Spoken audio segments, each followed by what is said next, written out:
You know, some foods are called comfort foods? It's because they do more than just feed us. They plug us right into a memory, a moment, or a person. And for me, that's always been my mom's apple pie. The second I smell cinnamon and baked apples, I'm a kid again, in her kitchen, her official baking apprentice. From the time I was little, she taught me how to make this pie. She shared all her secrets, especially the one for making a perfect pie crust. It's absolutely, positively foolproof. This isn't just any apple pie. It's an apple crumble pie. It has a tender, flaky crust, a rich, gooey apple filling. It's all topped with a buttery, crunchy crumble. Together, it's gonna blow your mind.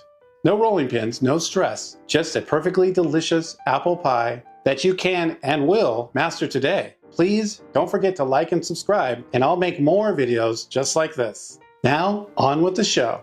All right, let's start with my mom's secret weapon, the crust. This is where the magic begins, and you won't believe how simple it is. So what do you need for a standard 10-inch pie pan? Just 1 cup all-purpose flour, half a teaspoon salt, a half a cup of very cold salted butter cut into chunks. Today I've got my own apprentice baker here learning the ropes. Toss your cold butter chunks into the flour. I like using a pastry blender until it looks like coarse crumbs. Whatever you do, don't overwork it. I can still hear my mom's voice in my head. Don't kill the dough! You want to see those little butter pockets. Now for the water. Start with just 1 tablespoon of ice cold water and mix it in with a fork. The dough will look shaggy and start to clump. That's okay. We're expecting that. If it's still a little bit too dry, go ahead and add that 2nd tablespoon. You want it to barely just hold together. And here's the best part. Dump that crumbly mix right into your pan. No rolling, no folding, no anxiety. Just use your fingers and the bottom of a measuring cup to press the dough evenly across the bottom and up the sides. If it gets a little sticky, just add a sprinkling of flour. Try to get it an even thickness all the way around so it bakes perfectly. And that's it. Your crust is done. Just pop it in the fridge so it stays cold while we build that amazing filling. First, preheat your oven to 400 degrees Fahrenheit. With our crust chilling out, it's time to focus on the heart of this pie, the apples. We're aiming for a filling that's tender and bursting with flavor, but not watery or mushy. The secret is all about using the right apples. You'll need about 7 to 8 apples, or 3.8 pounds of them. My mom's absolute favorite for pies, and mine, is the Granny Smith. They have a fantastic tartness that cuts through the sweetness. And most importantly, they hold their shape like a champ when they're baking. Now for the prep. I have these vivid memories of my mom peeling, coring, slicing all these apples by hand. It was a true labor of love. This is the one and only update I've made to her classic recipe. I use an apple peeler corer slicer. This little gadget is a lifesaver and gives you perfect uniform 1/8 inch slices. And that uniformity is key. It means all the apples cook through at the same time. Once all your apples are sliced, let's throw them into a big bowl. All right, let's add the flavor. First, we'll start with 2 tablespoons all-purpose flour. That flour is crucial. It's what will thicken the juices and save you from a soupy pie. Next, let's add 2 teaspoons cinnamon, a pinch of nutmeg, 2 tablespoons salted butter, melted, 2 tablespoons lemon juice. Now the fun part. I'm going to take my watch off for this one. Get in there. Get your hands dirty. Sure to spread out the apples.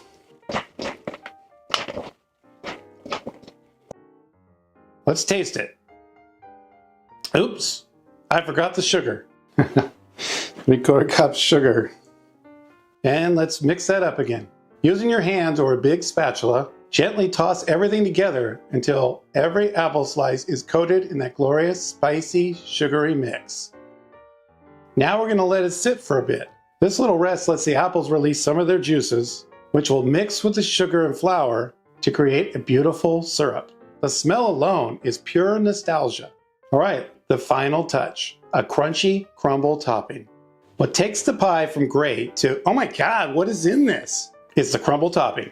It's sweet, buttery, and has the most satisfying crunch. That's the perfect counterpoint to those soft apples. And just like the crust, my mom made sure it was ridiculously easy to make. In a large bowl, let's whisk together our dry ingredients. 1 1/4 cups all-purpose flour, 3/4 cups of granulated sugar, 3/8 of a cup of packed golden brown sugar. Did I record that? I hope so. And 2 1/4 teaspoons of cinnamon.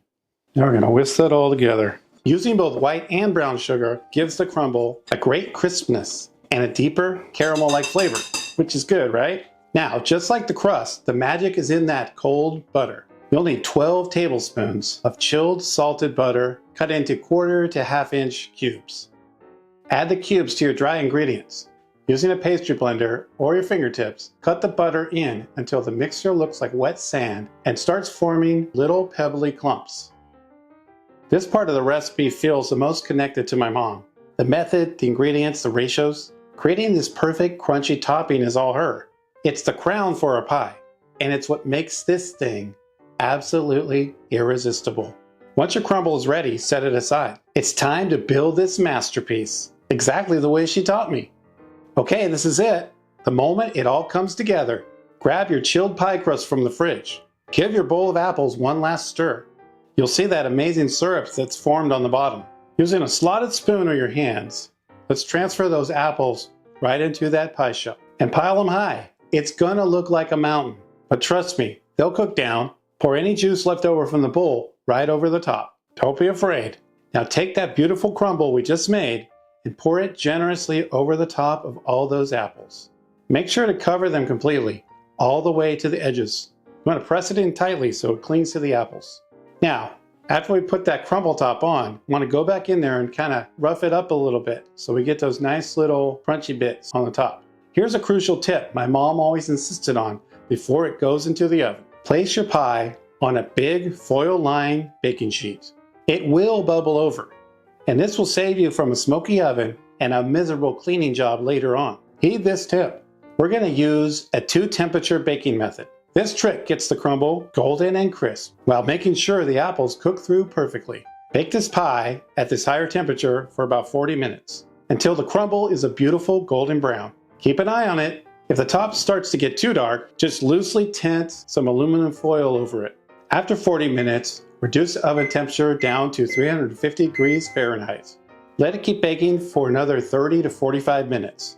The pie is done when you can see the filling bubbling up through the crumble, and a knife or fork stuck into the center meets soft, tender apples. Try not to overbake, because this can cause that beautiful mound of crumble to sink a little as it cools. And now for the hardest part of this entire recipe, waiting.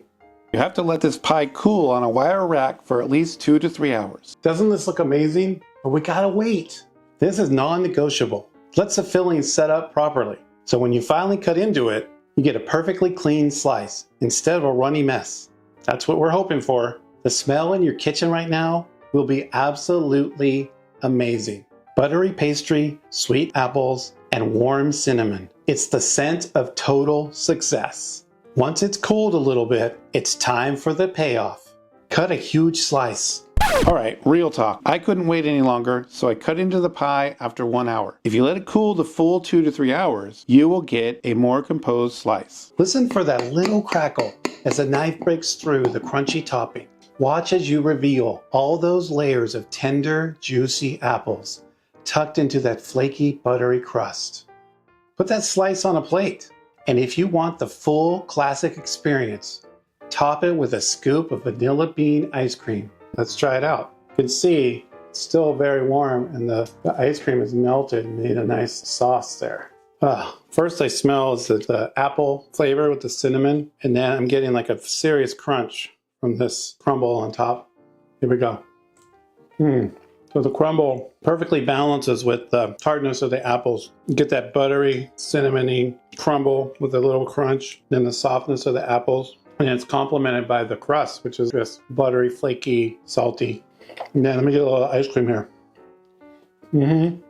That's what I'm talking about. This pie is so much more than a dessert. It's a memory in a dish. It's the recipe my mom passed down to me, and now I'm passing it to you. It's proof that you don't need to be a pastry pro to make something incredible from scratch, because my mom made sure this recipe was foolproof from the start. So please give this recipe a try. Fill your home with that amazing smell and share a piece of my family history. I'd love to hear how it turns out for you in the comments. If you like this video, please don't forget to like and subscribe, and check out some of my other videos. You can find the full printable recipe in the description box below. Thanks so much for baking with me. I'm just gonna have one more bite.